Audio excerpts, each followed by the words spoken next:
96 FM Merkuri, sahabat, dan seperti apa yang sudah saya sampaikan kepada Anda bahwa di pukul 1 hingga 2 siang ini ada perbincangan spesial saya, yaitu Solusi Sehat bersama RSUD Haji Provinsi Jawa Timur, sahabat, berkaitan dengan karena di bulan Oktober ini merupakan bulan awareness ya terkait dengan kanker payudara, dan kita inginnya adalah masyarakat atau sahabat-sahabat Merkuri bisa teredukasi dengan baik berkaitan dengan hal tersebut, sahabat. Dan sudah hadir di studio yang akan ngobrol bersama saya di Solusi Sehat di siang hari ini selama kurang lebih 1 jam, sahabat, yaitu Dr. En Hendarsi, spesialis penyakit dalam hematologi onkologi medik, Fellow of the Indonesian Society of Internal Medicine dari RSUD Haji Provinsi Jawa Timur, sahabat.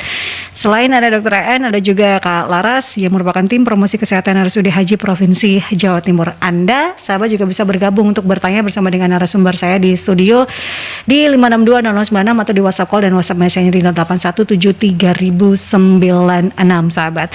Anda juga bisa menyaksikan kembali perbincangan Solusi Sehat bersama RSUD Haji Provinsi Jawa Timur ini di YouTube channelnya Merkuri di Radio Merkuri 96.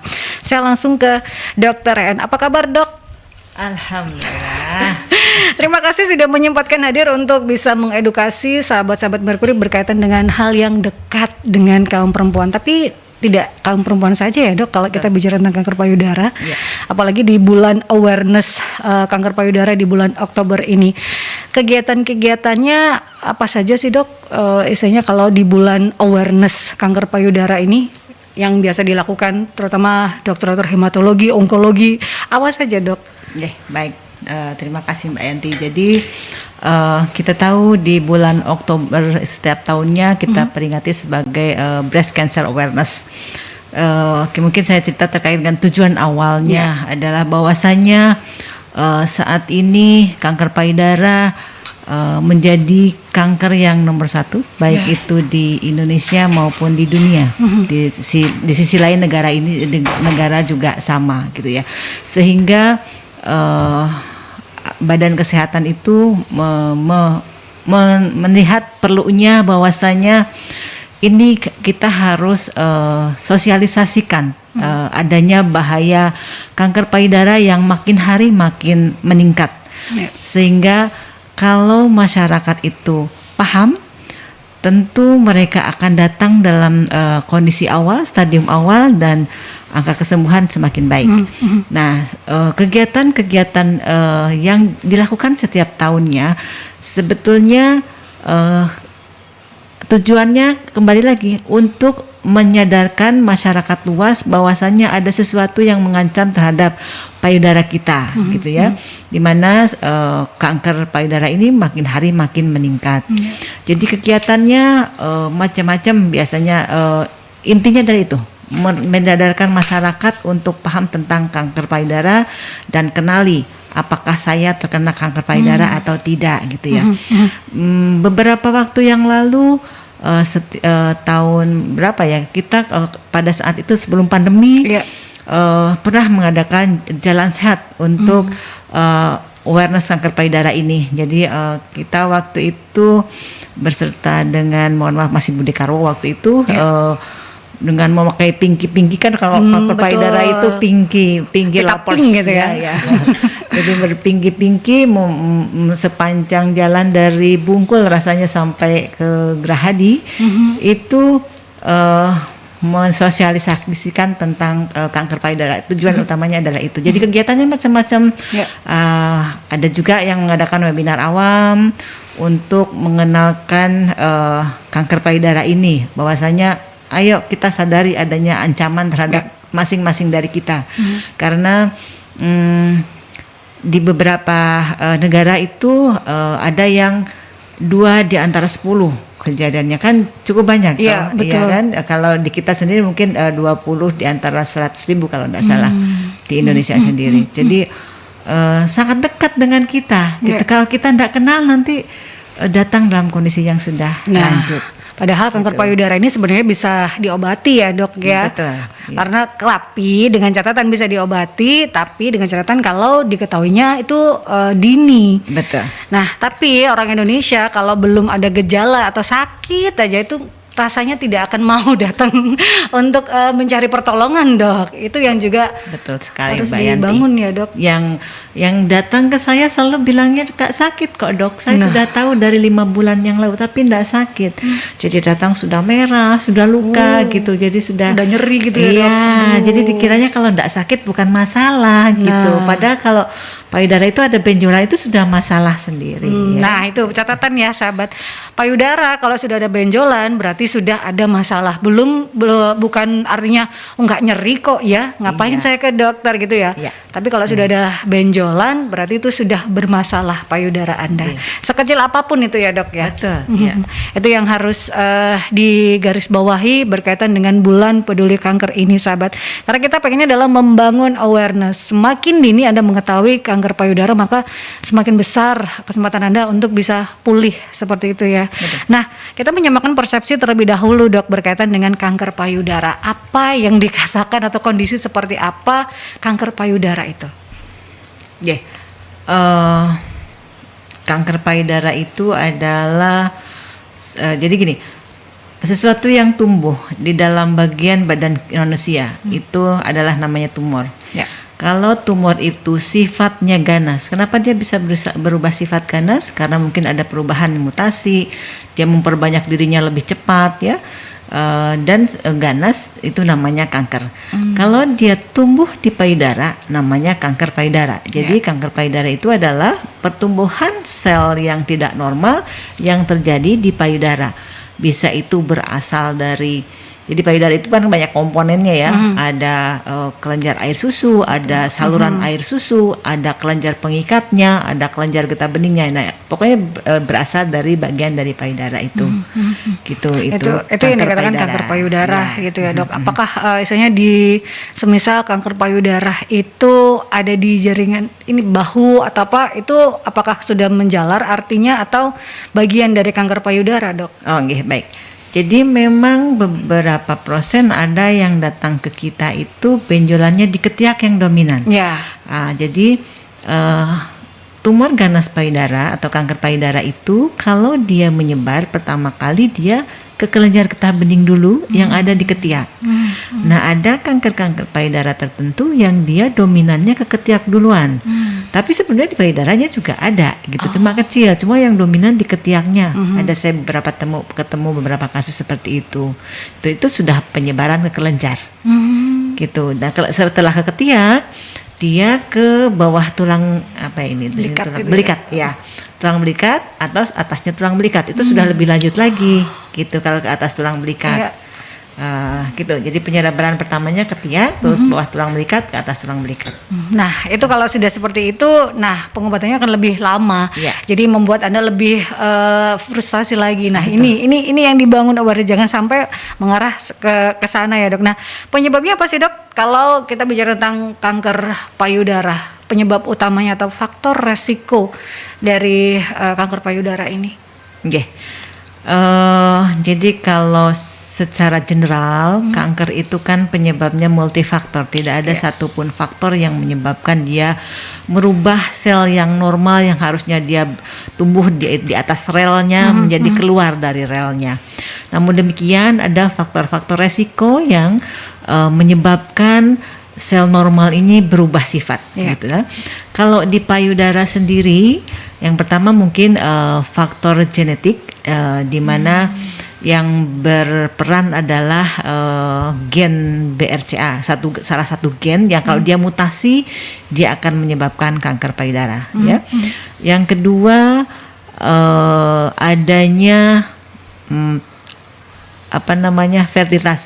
Jadi tidak menyusui atau tidak punya keturunan ya, atau yang lain adalah kegemukan. Hormon-hormon tertentu juga kan kanker payudara ini erat kaitannya dengan hormon estrogen dan progesteron gitu ya.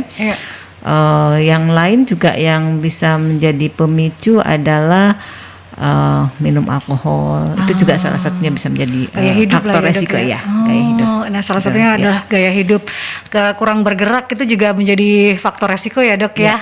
Karena tidak Obesitas. beraktivitas itu ya, menyebabkan.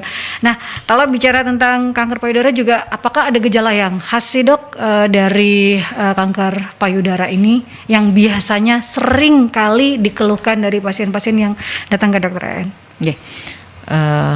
Jadi untuk gejala dari kanker payudara itu, kalau dia dalam tubuhnya ya kita hanya mendapatkan adanya suatu benjolan ya, atau kita juga bisa dapatkan gejalanya adalah keluarnya cairan dari puting susu yang kita tidak menyusui, atau bisa juga kulit di payudara kita itu seperti kulit jeruk kisut seperti kulit jeruk lah. Jadi pori-porinya membesar, terus menebal, atau puting susunya ketarik gitu. Jadi itu gejala-gejalanya. Dan rata-rata adalah tidak nyeri. Gitu. Sementara yang teman-teman selalu sampaikan ke saya adalah ini loh dok nggak sakit. Nah itu jadi memang tidak sakit kalau kanker itu gitu ya, kecuali kalau dia sudah mendesak, nanti tubuhnya besar, pecah, itu baru sakit. Menimbulkan kesakitan gitu ya, menimbulkan gejala yang lebih parah gitu ya. Kalau di awal itu memang nggak sakit. Gitu. Ini yang kadang bikin redek-redek. Gimana cara untuk mendeteksi dini atau melakukannya sendiri itu kan kadang melihat saja tapi belum paham betul. Nah, kita akan bahas bersama dengan Dr. En, tapi sahabat, saya akan mengajak Anda untuk bergabung bertanya bersama dengan narasumber berkaitan dengan kenali kanker payudara Anda. Ini tidak hanya untuk para perempuan, para wanita, tapi laki-laki pun juga harus paham ya dok. Betul. Ya, karena kanker payudara juga bisa terkena juga pada laki-laki. Meskipun kadang laki-laki merasa, loh itu kan yang punya perempuan. Nah, Anda merasa punya puting payudara tidak? Gitu ya. Bergabung di 562-0096 atau di WhatsApp call dan WhatsApp Messenger di 08173096 karena kita akan ke jeda iklan terlebih dahulu, sahabat. 96 FM Merkuri, sahabat, masih di perbincangan solusi sehat bersama dengan RSUD Haji Provinsi Jawa Timur, sahabat, berkaitan dengan kenali kanker payudara Anda dalam rangka Breast Cancer Awareness Month di bulan Oktober ini. Dan tadi Dr. En Hendarsi sudah memberikan sedikit informasi berkaitan pemanasan berkaitan dengan kanker payudara ini, karena yang ingin kita bangun adalah awareness, kemudian melakukan pencegahan, karena apapun kalau bicara tentang kesehatan, pencegahan lebih baik daripada mengobati ya dok ya. Karena pengobatan kalau kanker itu akan sangat panjang, melelahkan. Ya. Tidak hanya fisik ya dok, tapi juga secara psikis ya. Dan dompetnya. Nah, meskipun banyak asuransi tapi tetap. Dok, kalau bicara tentang kanker payudara, jenisnya sendiri itu ada berapa saja sih dok yang harus dipahami oleh sahabat-sahabat Merkuri? Karena kalau bicara tentang kanker payudara, ya taunya satu jenis yang terkena di payudara saja gitu dok. Oke, baik. Jadi kanker payudara itu tadi yang sedikit sudah saya singgung, bahwasanya dia payudara itu kan terdiri dari kelenjar air susu, saluran kelenjar air susu, jaringan ikat seputar air susu, ada kelenjar getah bening, ada kelenjar, ada pembuluh darah. Jadi jenisnya ya bisa berasal dari yang tadi itu ya. Nah, cuma yang paling sering 90% kanker payudara itu berasal dari kelenjar air susu atau salurannya, yang namanya lobular karsinoma atau duktal karsinoma. Duktal itu adalah saluran, lobular itu adalah kelenjarnya. Jadi si lobular atau duktal, kalau dia masih di dalam bungkusnya, kita bilang itu karsinoma in situ. Jadi dia masih di dalam, dia ganas, cuma masih ada di dalam kapsulnya, dan itu tentu sangat bagus kalau kita dapatkan di stadiumnya itu, ya. Nah, kalau dia sudah keluar dari bungkusnya, itu namanya invasif.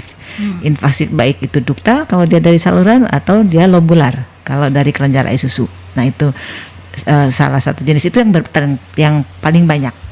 Yang kedua yang terbanyak adalah dari jaringan ikat, namanya kankernya adalah pilots. Pilots itu ada yang ganas, ada yang jinak. Kalau yang ganas itu terapinya sama dioperasi gitu ya. Habis itu di radiasi. Tapi kalau yang duktal atau yang invasi duktal atau invasi tubular itu ada terapi-terapi lanjutan yang tadi saya bilang melelahkan kalau kita tahunya stadium lanjut. Gitu. Jenis yang lain ya pokoknya berasal dari payudara, itu tadi bisa dari kelenjar getah bening payudara, namanya limfoma, tapi limfoma di payudara bisa. Bisa juga dari pembuluh darah di payudara. Jadi macam-macam. Tapi yang paling banyak adalah yang dari saluran air susu atau dari kelenjar air susu, itu yang paling banyak. Duktal atau lobular karsinoma namanya. Nah, ini sudah ada pertanyaan yang masuk, Dok, dari Ibu Ria. Ibu Ria mengatakan, saya menyusui, Dok, tapi air susu saya itu tidak keluar.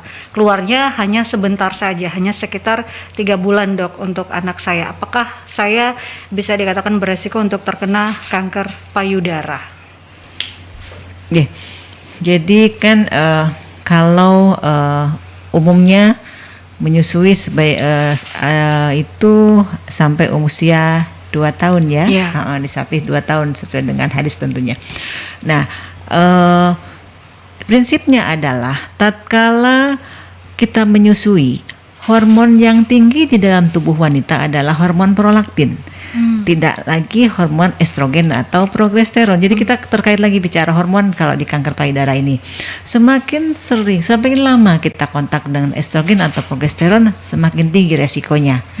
Kalau kita bisa menyusui sampai 2 tahun, berarti si hormon estrogen dan progesteron kita lebih rendah. Yang tinggi adalah hormon prolaktin.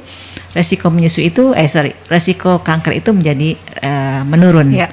Nah, kalau Bu Ria tadi atau Kak Ria tadi menyusui 3 bulan saja, berarti sisanya ketemu lagi sama hormon estrogen. Nah, sehingga tentu resiko itu lebih rendah dibandingkan sama yang tidak menyusui sama sekali, gitu ya. Tapi tetap ada resiko.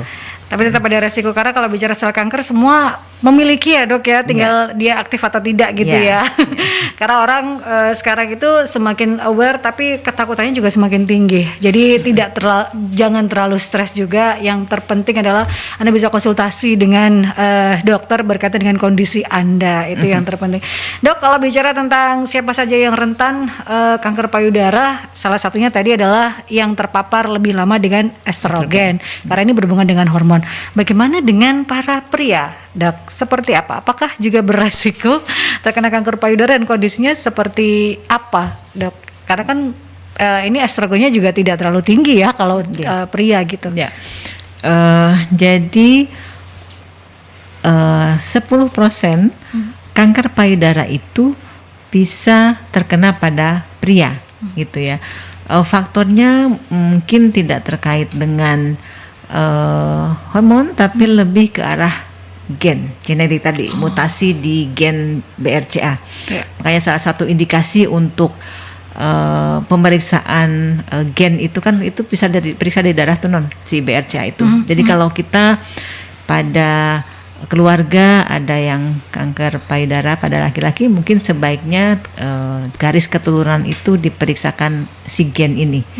Karena kalau pada laki-laki mungkin lebih dominan karena mutasi gen, gitu. Itu karena beresiko juga ya, tapi bukan karena hormon, tapi gennya itu yang bermasalah seperti itu ya. Jadi apakah pria juga deteksi dininya sama, Dok, dengan perempuan? Sama juga, mulai dari sadari.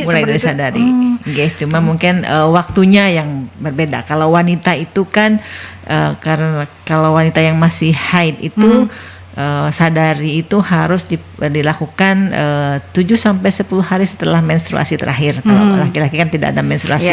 Jadi mungkin nanti pada tanggal yang sama di bulan berikutnya. Seperti kalau teman-teman yang sudah menopause juga itu sadarinya adalah di tanggal yang sama di bulan berikutnya gitu. Jadi karena tidak ada siklus mensnya ya. Nah, ini ada pertanyaan lagi dari Bu Dinda. Saya punya 2 putra dan pernah menyusui eksklusif. KB lebih dari 5 tahun. Ada info 5 tahun sekali KB harus diganti agar tidak memicu kanker. Saya menggunakan KB pil, Dok. Nah, seperti apa ini? Ya, bicara tentang KB juga bicara tentang hormon juga ya, Dok. Betul. Itu. Apakah KB 5 tahun harus berganti? Tapi ada beberapa yang saya cocoknya pakai KB ini, Dok. Itu seperti apa, Dok? Oke. Kembali lagi tadi bahwasanya kanker payudara itu penyebab kanker itu adalah multifaktorial. Yang kita bicarakan adalah faktor resiko. Artinya faktor resiko itu meningkatkan resiko terjadinya kanker. Bukan berarti kalau kita ada faktor resiko A, kita akan menjadi kanker, tidak betul ya. Jadi kan multifaktor, faktor resikonya banyak. Nah, untuk Bu Dinda sendiri yang menggunakan KB pil, memang kalau secara keilmuan, tentu dengan penggunaan KB yang mengandung hormon meningkatkan resiko terjadinya kanker. Nah, sekarang tinggal Bu Kak Dinda ini melihat apakah faktor resiko yang lain ada, katakanlah di garis keturunannya bagaimana, apakah ada riwayat kanker. Nggak harus kayak payudara di dalam garis keturunannya ya, atau obes, gemuk, atau kurang gerak, atau itu. Jadi faktor resiko yang lain mungkin kalau memang tidak ada KB lain yang cocok untuk Bu Dina, bisa saja pakai KB tetap di pil, cuma faktor resiko yang lain kita modifikasi. Jadi jangan sampai ada faktor resiko lainnya gitu. Mungkin seperti itu. Memang sih secara keilmuan sebaiknya mungkin beralih ke yang lain kalau memang masih ada yang cocok. Kalau nggak ada yang cocok, diteruskan tidak masalah. Cuma kegemukan atau kadang biasanya pakai KB itu bisa bengkak badannya, Dok. Kan kebanyakan gitu, Dok. Betul. Saking cocoknya katanya gitu, Dok. Itu juga harusnya dieliminasi faktor obesitas itu ya, Dok ya. Kalau menggunakan KB lebih dari 5 tahun itu. Tapi susah, Dok.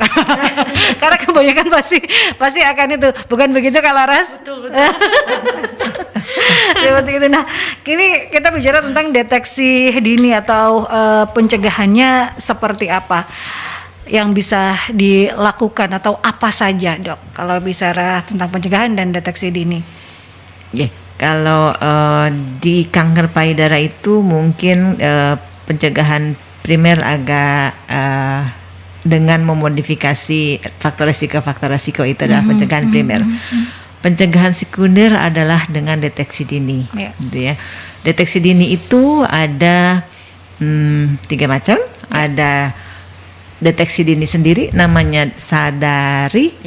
Deteksi dini ke dokter kalau nggak pede gitu ya, ke dokter yang memang biasa mengurusi tumor payudara gitu ya. Yang ketiga adalah dengan memakai alat bantu ya, yang dinamakan screening. Dengan memakai alat bantu ini kita bisa menggunakan alat mamografi atau dengan USG tergantung berapa usia Anda. Jadi kalau masih di bawah 40 tahun screening memakai alat itu adalah dengan USG. Kalau di atas 40 tahun bisa dengan mamografi. Gitu mungkin Mbak Yanti. Perbedaannya karena perbedaan usia saja ya, Dok ya, yang membedakan penggunaan USG dan juga mamografi. Usia ini dibatasi karena terkait dengan kondisi payudaranya. Nah, seperti itu. Nah, kita langsung ke Kak Laras karena beliau ini ahlinya. Ini ada apa saja ya di RSUD HJ Provinsi Jawa Timur ini berkaitan dengan deteksi dini. Tadi sudah disampaikan oleh Dr. N, ada USG dan juga mamografi. Adakah di RSUD HJ deteksi dini untuk kanker payudara ini, Kak Laras, dan seperti apa? Iya, terima kasih. Mbak Yanti, apa kabar? Baik. Sehat ya? Alhamdulillah. Kita kira bisa ketemu lagi gitu ya. Kalau dengerin tadi agak-agak ngeri-ngeri sedep gitu ya rasanya. Tapi memang itu gitu. kenyataan yang harus dipahami gitu ya. Iya, betul. Ya, jadi untuk sahabat Merkuri bisa untuk deteksi dini bisa datang ke RSUD Haji Provinsi Jawa Timur. Nanti bisa datang dulu untuk ke polionkologi ya Dok ya, untuk diberikan pengantar oleh Dokter EN. Jadi kelebihan kita kita ada mamografi dan USG ini, dan yang pasti dijamin harganya sangat murah. Nah, ini yang Terjangkau ya. Ya, terjangkau. Dan Yang- itu di luar perkiraan Anda, sahabat jauh ya. Iya. Kalau pengen tahu lebih jelasnya bisa WhatsApp Kak Laras saja. dan lagi kelebihan di RSUD Haji Provinsi Jawa Timur itu kita ada dokter perempuan. Ya. Jadi jangan khawatir mungkin yang ada yang malu-malu atau bagaimana Betul. mungkin aduh nggak enak kalau yang USG atau yang mau Malu saya. Dok, ya. Iya. Kita ada di RSUD Haji Provinsi Jawa Timur untuk dokternya dokter perempuan, dan kebetulan dokter EN juga orang yang enak sekali untuk diajak gitu. konsultasi. Jadi datang ke onkologi terlebih dahulu, Iya, kemudian dok saya mau deteksi dini, apa yang harus saya lakukan? Nah itu akan, dan harganya sekali lagi Anda tidak akan terbayang, wah ternyata sangat terjangkau ya. Jadi untuk sahabat-sahabat Merkuri nggak usah takut untuk memeriksakan diri untuk melakukan deteksi dini, karena sekali lagi deteksi dini itu sangat penting.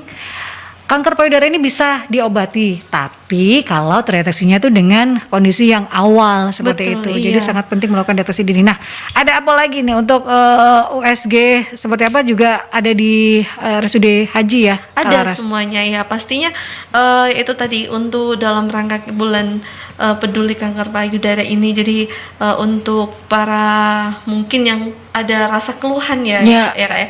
Jadi mungkin ada rasa keluhan terus kemudian takut untuk datang ke rumah sakit karena mungkin takut harganya mahal, atau mungkin bisa ya ini Dok ya, pakai dengan BPJS ya Dok ya. Bisa juga di rumah sakit juga bisa dengan BPJS-nya. Jadi jangan khawatir, harganya sangat terjangkau untuk USG dan mamografi ini. Nah, Jadi gitu Kak. karena kalau orang Indonesia itu tahan sakit, jadi kalau nggak Belum merasa sakit, sakit nggak datang nggak ke ke rumah dokter. sakit, gitu Jadi dok. saya suka, aduh kenapa sudah sakit? Nah. Ini buat sakit saya. Nah, dokternya yang bingung karena untuk menyampaikan kondisi pasien, saya harus gimana ini, gitu ya dok ya. Kondisi-kondisi. Nah, lebih baik deteksi dini ini yang bisa dilakukan, yaitu kalau di bawah 40 tahun bisa USG, datang terlebih dahulu ke Polionkologi RSUD Haji Provinsi Jawa Timur hari Senin sampai dengan Jumat. Pelayanan dibuka dengan pagi untuk pendaftaran. Ya. Nanti setelah pendaftaran langsung ke poli akan dilayani. Jadi pagi untuk pendaftaran pukul 8 udah dibuka untuk pendaftarannya. Nah kan sudah, apalagi sudah dimudahkan gitu ya. Tapi kalau saya pengen nanya-nanya dulu, boleh ke Instagram atau di hotline-nya RSUD Provinsi Iya. Haji di nomor berapa Kak Laras? 5924.000 nanti akan 5924. disambungkan dengan operatornya mau ke polionkologi. Nah, itu akan lebih mudah ya. Jadi daftar melalui telepon terlebih dahulu. Nanti perakiraan Anda dapat nomor berapa. Nah, itu akan lebih enak lagi. Iya, ada juga daftarnya juga bisa via online. Oh. Iya, lebih mudah lagi Nah, sekarang. Anda bisa tahu antrian nomor berapa. Nomor berapa, betul. Ada bisa estimasi saya datang sekitarannya berapa ya. Iya, cuman ini memang untuk pasien yang sudah pernah mendaftar. Mhm. Kalau belum pernah memang harus Baru datang. harus datang. Iya, harus Ya kan datang harus dulu. memasukkan data terlebih dahulu. Betul. Jadi harus ada data Anda masuk ke RSUD Provinsi Haji terlebih dahulu untuk menjadi pasien di sana, sahabat. Iya. Dan sekali lagi deteksi dini bisa atau sudah bisa Anda lakukan di RSUD Provinsi Haji Jawa Timur berkaitan dengan kanker payudara ini. Bisa melakukan USG untuk yang di bawah 40 tahun ya dok ya. Ya. Dan juga mamografi untuk yang berusia 40 tahun ke atas. Terutama untuk yang memiliki riwayat keluarga seperti itu ya dok. Ini menjawab juga dari pertanyaan Bu Linda, Bu Putra. Ibu saya pernah mengidap kanker payudara. Saya punya adik perempuan. Apakah kami, adik dan juga saya ini memiliki resiko gen kanker payudara? Kemudian apa yang harus kami hindari, terutama agar tidak mengidap kanker yang sama seperti ibu kami, dok? Oke, baik, terima kasih pertanyaannya Kak Linda. Jadi dengan ada riwayat kanker pada ibunya Kak Linda ini, tentu di garis keturunannya itu ada resiko untuk terjadinya kanker yang sama ataupun kanker yang lain sekitar 20%. Ya. Nah, untuk bisa eh, terhindar, katakanlah yang si 20% ini kita nggak jadi gitu ya. Mungkin kita harus bisa memodifikasi faktor resiko yang lain gitu. Maksud saya memodifikasi kan faktor resiko yang lain tuh kurang gerak, kegemukan gitu kan, minum alkohol, ya itu yang harus kita modifikasi sehingga yang dan kita tahu juga bahwasanya bahan-bahan yang bisa menyebabkan kanker atau kokarsinogen itu salah satunya adalah yang dibakar dan yang diawetkan. Ya. Jadi makanan-makanan yang diawetkan Itu yang enak, Dok. Iya, itu yang sebaiknya.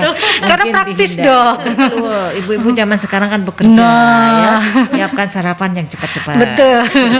Tapi ada faktor resiko ternyata ya, Iya, Dok ya. oke. Ada resikonya. Boleh tapi tidak sering Ya. diperbolehkan gitu ya, Dok. Boleh, Ya. Tahu tapi nggak batasannya keras. gitu ya. Ya, gitu. Makanan kemasan, kemudian makanan berpengawet, karsinogen, Yang bakar-bakar. bakar. Ya. Sate boleh ya, Dok? Atau dihindari? Dihindari.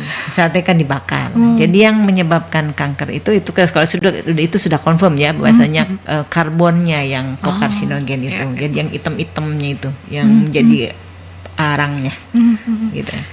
Jadi istilahnya makanan-makanan itu perlu dibatasi ya untuk yang memiliki faktor resiko seperti itu, terutama keluarga yang ibunya ini, apalagi ibunya yang memiliki kanker payudara, 20% resikonya ya, Dok ya. Nah itu yang bisa dilakukan adalah lagi-lagi deteksi dini. Jadi modifikasi faktor resiko yang lain, terus rajin-rajinlah deteksi dini. Gitu. Berapa lama sih, Dok? Setahun sekali kah atau 6 bulan sekali untuk deteksi dini seperti USG ataupun juga mamografi ini? Jadi kalau pada temuannya kita tidak temukan sesuatu yang mencurigakan, biasanya 1 sampai 2 tahun sekali. Tapi kalau pada temuan itu ada sesuatu yang mengkhawatirkan, harus kita evaluasi lagi. Biasanya kita akan minta kontrol 6 bulan. Gitu. Itu yang memiliki faktor resiko ataupun juga tidak 2 tahun sekali itu ya, Dok? Atau 1 tahun sekali untuk yang resiko mungkin harus lebih sering, setahun sekali ya. Itu bisa dilakukan ya untuk Bu Linda karena memiliki ibu yang mengidap kanker payudara, adik dan juga beliaunya sendiri apakah beresiko 20%. Anda memiliki resiko secara genetik ya, Dok ya. Jadi deteksi dini bisa dilakukan dan meminimalisir istilahnya faktor-faktor yang memperberat seperti makanan, gaya hidup seperti itu ya, Dok. Dan ini ada pertanyaan lagi dari Bu Putra. Saya pernah cedera jatuh dari sepeda, Dok. Saat itu membuat seputaran payudara saya ada benjolan, bengkak, dan rasanya sangat sakit. Apakah bisa dikatakan cedera itu membuat faktor resiko kanker lebih besar? Oke, baik, Mbak Putra atau Bu Putra ini sampai saat ini di bahan bacaan itu masih belum ada salah satu faktor resikonya adalah jatuh, gitu ya. Jadi jatuh dan benjolnya payudara Bu Putra ini tidak menjadi faktor resiko untuk menjadi kanker di kemudian hari. Lain cerita kalau memang pada saat jatuh terus ketahuan ada benjolan, kan lain cerita. Jadi kalau benjolnya itu karena jatuhnya, insya Allah enggak. Tapi kalau jatuh terus karena sakit terus didapat loh ada benjolan gitu, nah itu lain cerita. Mungkin jadi sebelumnya sudah ada benjolan, tapi baru ngehnya adalah saat jatuh itu. Kan didapat, karena sakit gitu ya. Ternyata bukan karena jatuhnya, mungkin sudah ada sebelum Anda jatuh. Nah, ini bicara tentang perawatan, Dok, dan juga penanganan ataupun juga pengobatan di RSUD Haji seperti apa kalau bicara tentang kanker payudara, Dok? Oke. Yang bisa kita lakukan terkait dengan kanker payudara di rumah sakit haji, yang pertama tadi sudah disampaikan oleh Mbak Laras bahwasannya kita bisa deteksi dini, ya. Yang kedua, kita juga bisa menangani mulai dari pemeriksaan awal, mungkin tadi dengan USG atau mamo. Terus kalau memang diperlukan adalah dengan biopsi jarum kalau untuk memastikan apakah ini jinak atau ganas si tumor itu. Yang selanjutnya masuk ke tahapan terapi berikutnya. Kalau dia masih operable, bisa masuk langsung operasi.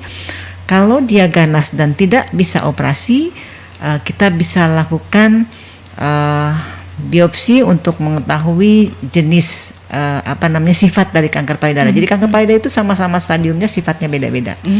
Nah, itu kita juga bisa menentukan apa sifat dari kanker payudara ini. Apakah ini bisa pakai obat minum nantinya ataukah kita tidak ada obat yang kita bisa berikan untuk mencegah kekambuhan di masa yang akan datang. Itu bisa kita lakukan. Jadi patologi anatomi ada, radiologinya untuk menunjang diagnostik ada, tindakan bedah bisa, kemoterapi juga bisa. Nanti tatkala teman-teman itu katakanlah didiagnosis ternyata tumor ganas payudara dan harus diangkat payudaranya, jangan khawatir, kita juga punya dokter bedah plastik yang bisa merekonstruksi payudara itu yang ditakutkan dok, kebanyakan nanti kena kanker payudara, kenapa nggak periksa, takutnya saya nggak punya payudara lagi nanti. Itu bisa direkonstruksi dan kita bisa. RSUD Haji Bisa.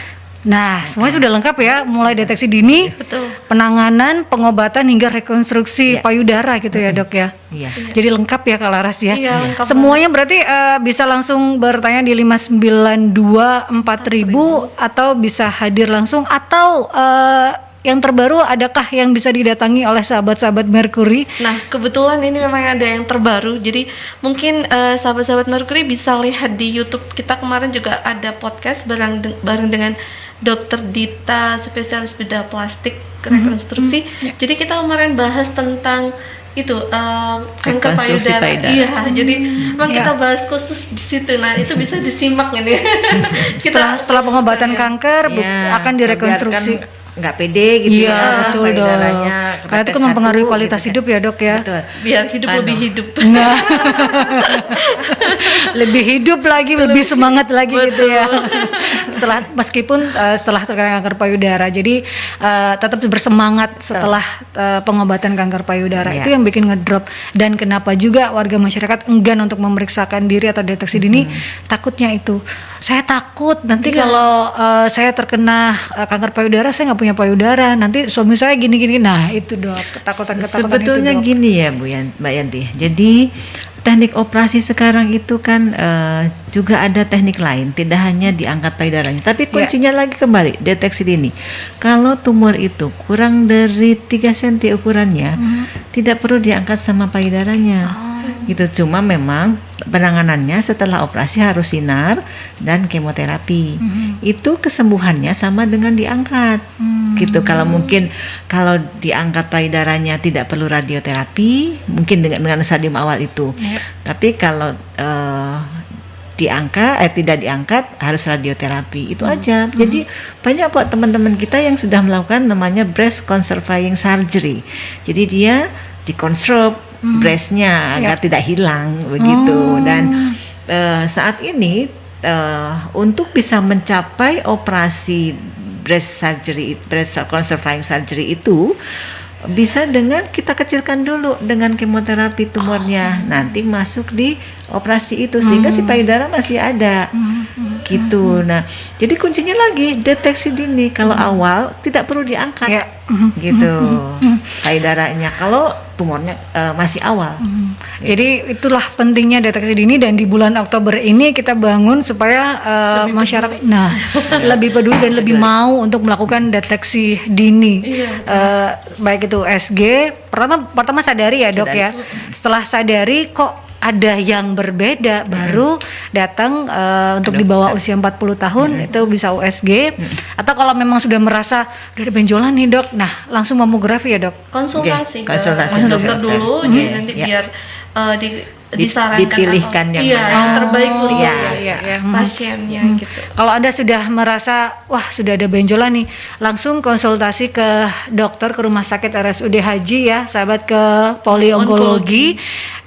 Senin sampai Jumat mulai dari jam 8 pembukaan pendaftarannya Anda bisa lakukan di sana. Kemudian setelah konsultasi baru akan dipilihkan perawatan yang apa yang sesuai dengan pasien, dengan dan kondisi. tidak perlu kemana-mana. Nah, di rumah sakit di RSUD Haji Provinsi Jawa Timur sudah memadai semuanya. One stop service. Wah, one stop service semuanya lengkap ya dok, mulai dari deteksi dini, kemudian kalaupun jika ada ketemu ada pengobatan di sana. Setelah melakukan pengobatan, perawatan, ada rekonstruksi untuk untuk payudara Anda iya. supaya lebih cantik lagi gitu ya, Dok. Supaya kualitas hidup Anda lebih baik lagi. Nah, kita ke jeda iklan terlebih dahulu, tapi jangan khawatir, perbincangan saya masih akan berlanjut bersama dengan Dr. En Hendarsi, spesialis penyakit dalam hematologi onkologi medik, Fellow of the Indonesian Society of Internal Medicine dari RSUD Haji Provinsi Jawa Timur, dan juga Kalaras, tim promosi kesehatan RSUD Haji Provinsi Jawa Timur ya. 96 FM Merkuri, sahabat, perbincangan off air juga menarik ya. Karena sesuatu hal yang dekat dengan diri kita, tidak hanya kanker payudara tapi juga kesehatan ini penting untuk kita ketahui bersama, sahabat. Nah, ini bicara juga kanker payudara, setelah tadi melakukan deteksi dini, kemudian melakukan pengobatan, melakukan perawatan, rekonstruksi di RSUD Haji Provinsi Jawa Timur, kita bicara juga tentang harapan hidup, Dok. Harapan hidup dari para penderita kanker payudara ini seperti apa? Ya, baik. Jadi dari tadi kita itu sadari deteksi diri, apa sih fungsinya gitu kan. Kenapa kok harus kita itu tahu lebih awal gitu kan. Ini terkait dengan harapan hidup tadi yang disampaikan Mbak Yanti, bahwasanya kalau kanker payudara kita itu diketahuinya di stadium 1. Stadium 1 itu ukuran tumor kurang dari 2 cm. Itu harapan hidup 5 tahunnya 100%. Artinya sampai 5 tahun kita ini masih bebas kanker. Itu. Kalau dia masuk di stadium selanjutnya, stadium 2. Stadium 2 itu ukuran tumor antara 2 sampai 5 cm sudah ada kekelenjar. Itu sekitar 70 sampai 90% kalau di stadium 2. Beda-beda tergantung sifat kanker, karena saya bilang kanker payudara itu dengan stadium yang sama sifatnya berbeda. Kalau kita di stadium 3, angka harapan hidupnya semakin turun, sekitar 50%. Artinya nanti di 5 tahun itu mungkin yang dari 10 orang kanker payudara di stadium 3 yang masih hidup di 5 tahun adalah 5 orang gitu ya.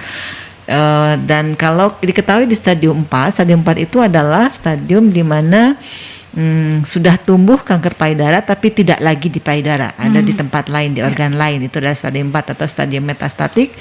Itu angka harapan hidup 5 tahunnya adalah 20%. Jadi semakin turun. Jadi kenapa kok kita itu harus deteksi dini, bicara deteksi dini, ada breast cancer awareness month gitu ya.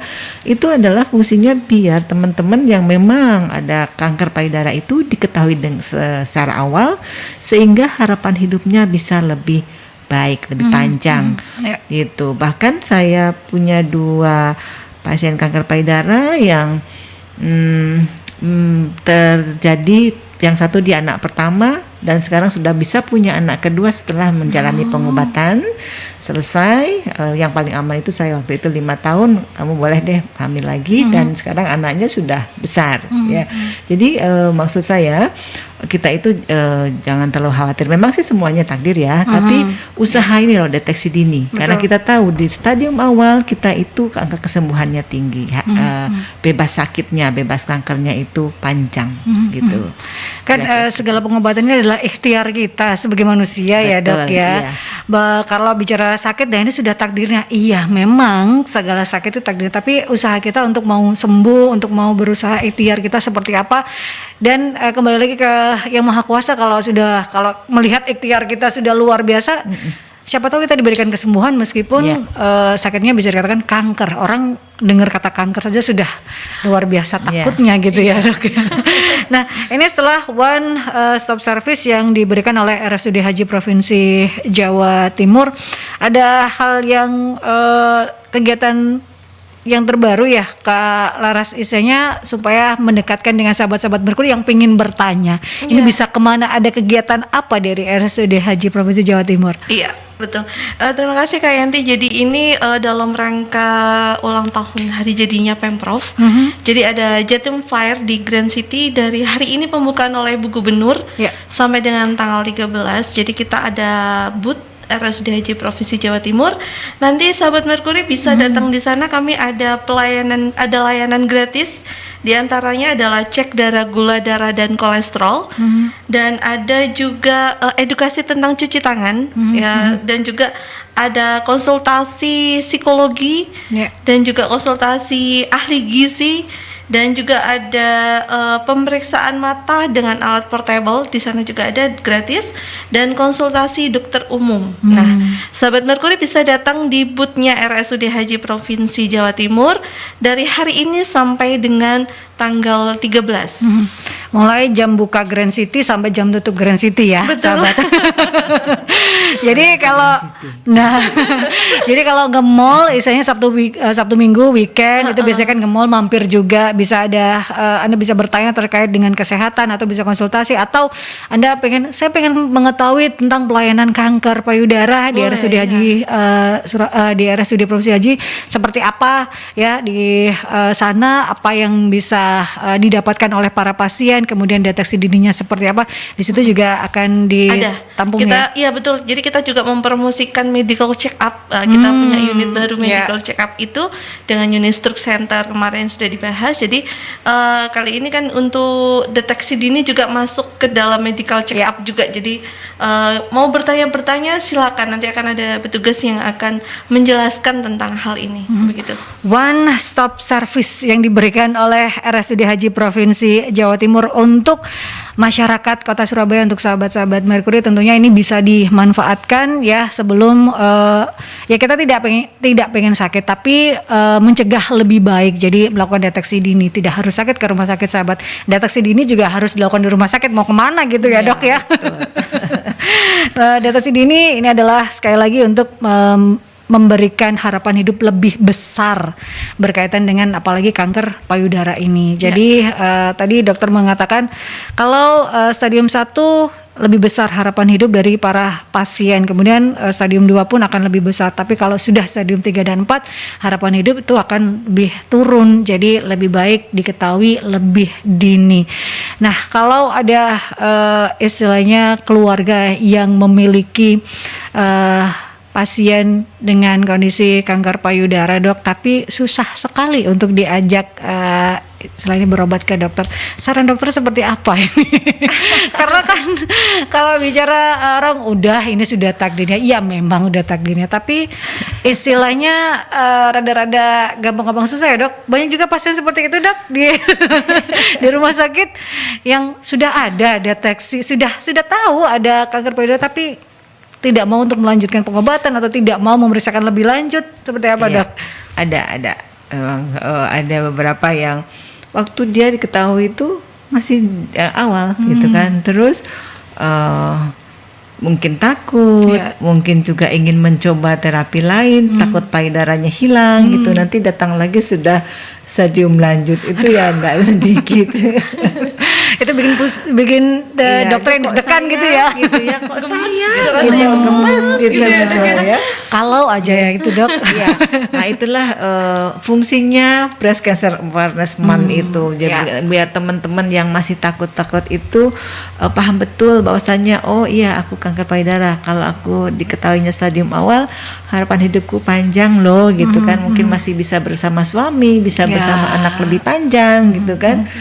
Gitu deh kira-kira. Jadi sebenarnya untuk bicara tentang pengobatan sudah sebegitu maju terkait dengan kanker payudara. Tidak harus diangkat keseluruhan dari payudara Anda. Tadi Dr. Ren mengatakan pengobatan akan disesuaikan dengan kondisi pasien, karena tiap pasien itu tidak sama seperti itu ya, Dok, kondisinya. Jadi akan disesuaikan. Jadi tidak usah takut untuk sahabat-sahabat Merkuri yang memiliki keluarga dengan kanker payudara, bisa diajak ngobrol, bisa dikasih istilahnya konsultasi, tidak ke dokter istilahnya ke psikolog terlebih dahulu, juga didampingi sekali. Yang penting membuat nyaman dari pasien untuk mau melakukan pengobatan gitu ya, Dok ya, supaya seperti yang dikatakan oleh Dr. En, jadi Dr. En nggak gemes, aduh gitu ya. Sayang banget gitu ya. Memang tidak sedikit ya Mbak Yanti, bahkan petugas-petugas kesehatan yang terkena juga masih takut. Jadi ya sudah, Dok, saya mau kemo aja. Oh baiklah, saya bilang gitu. Saya nggak mau operasi, boleh, saya bilang gitu. Tapi Bu, kalau nggak operasi saya nggak tahu sifat kanker payudara Ibu. Kalau hanya memakai jarum, saya core biopsi ya, saya bilang gitu. Saya kirim ke teman untuk core biopsi. Teman saya yang core biopsi ini pintar bicara kali. Dia datang tiba-tiba saya, Dok, saya mau operasi saja deh, katanya. Tapi di sini ya dok, di rumah sakit haji boleh saya. Boleh, karena di rumah sakit haji itu one stop service gitu ya Iya, dok ya, dari iya. mulai deteksi dini, kemudian kalau sudah ketahuan ada pengobatan, ada perawatan di sana, dan rekonstruksi pun juga sudah bisa dilakukan semua di di sana. RSUD. Ada semua di sana ya.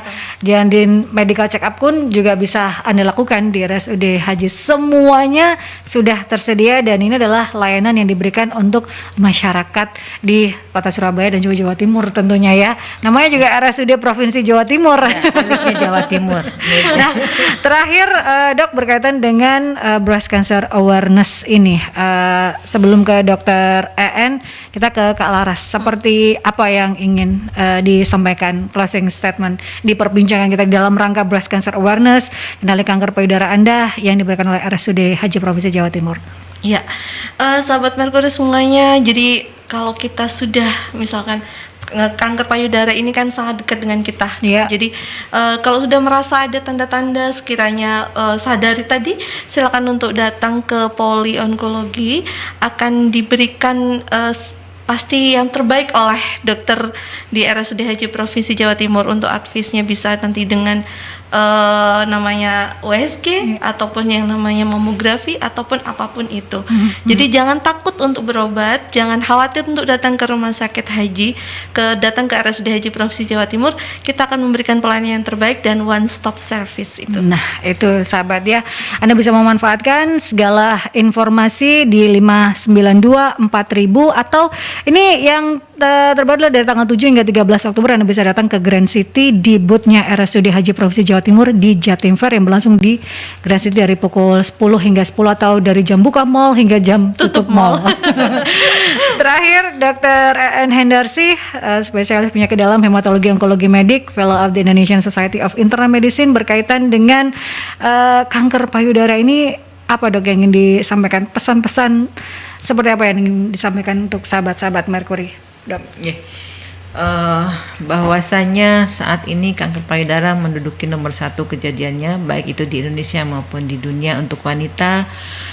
Dengan demikian tentu kita ada yang mengancam pada diri kita wanita, karena 90% kanker payudara adalah terkena pada populasi wanita.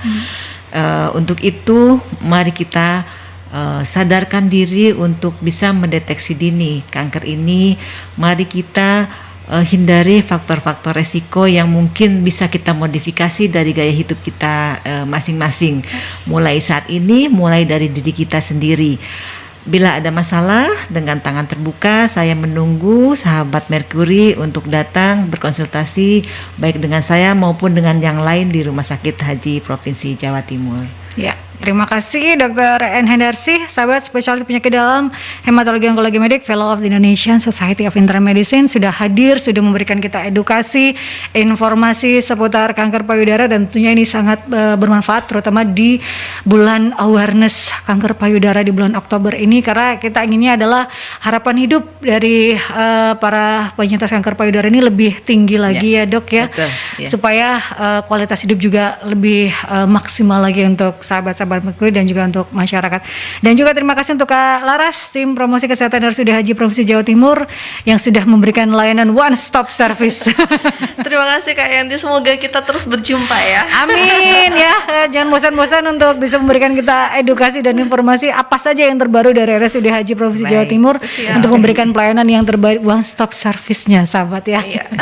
Dan sahabat, Anda bisa menyaksikan kembali perbincangan solusi sehat bersama RSUD Haji Provinsi Jawa Timur di YouTube channelnya Merkuri, di Radio Merkuri 96. Saya akhiri perbincangan solusi sehat bersama RSUD Haji Provinsi Jawa Timur, dan sampai jumpa di solusi sehat berikutnya. Saya Antalisari, wassalamualaikum warahmatullahi wabarakatuh.